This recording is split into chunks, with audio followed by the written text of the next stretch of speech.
and welcome to our series on systems thinking. And in today's session, we are going to be exploring mental models. By way of introduction, we may say that we don't act on the world, we act on our mental models of the world. As much as we think that our engagement in the world is based on the objective fact and the reality facing us, actually what we are doing is we are acting on our perspectives, our little theories of the world. So we act on our mental models of the world. So let's do a little activity, and let me ask you to close your eyes for a few moments and think of a doll. So picture a doll vividly in your mind's eye for a few moments, and then I'll ask you to open your eyes. Okay, so you may now open your eyes and consider whether you saw something like this. Or did you see something like this? Was that your representation of a doll in your mind's eye? How about that? Or even this cute little one? How many of you saw something like this? This is a Jabi Barbie. And quite often people see Muslims as different, and they wouldn't expect Muslims to have dolls that look like this. So here's our little hijabi Barbie.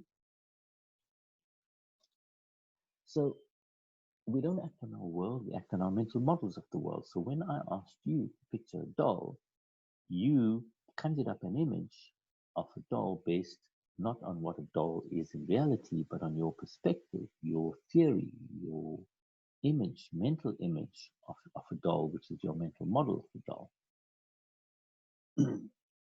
This quote by Henry Bergson is quite telling.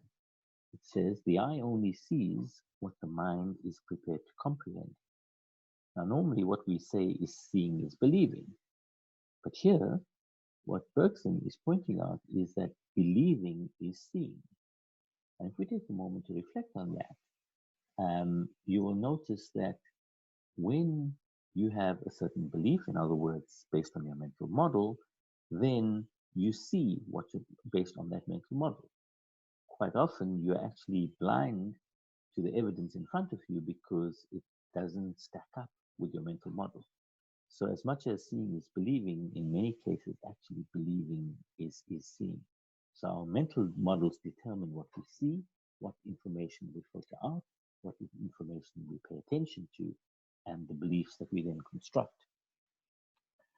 And here's another sense of mental models is it's a thought process of understanding the world. It allows us to make assumptions about how things work, and they unconsciously influence our behavior and decision making. So you may have a mental model of what a bicycle is. Saying it goes that mental models are our deeply held internal images of how the world works. These images limit us to familiar ways of thinking and acting. And quite often, we're not even consciously aware of our mental models or the effects that they have on our behavior. So mental models are sometimes referred to by other terms. We talk about scripts, cognitive maps, the routines we carry out, the logical structures in our minds, the schema of schemata.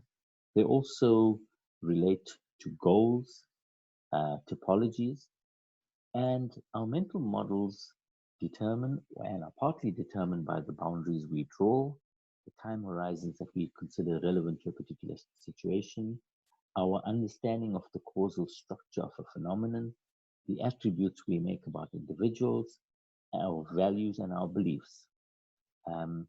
What we find is that our mental models don't always take into account all of the feedback loops because the boundaries that we draw are somewhat too close in time and space, and therefore we don't always see the feedback loop connections. The important thing is that, like all models, mental models are flawed, they are incomplete, they're full of ambiguities, they are quite contradictory, they're very fuzzy, they're limited and imprecise, and very frequently they're internally inconsistent.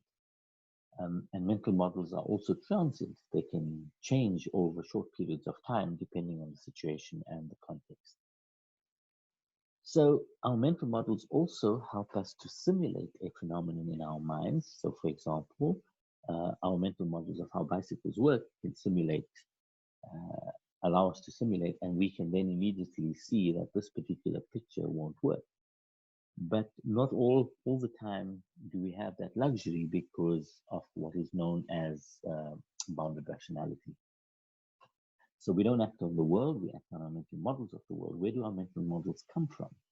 They come from our experience, from our education, from our socialization, etc.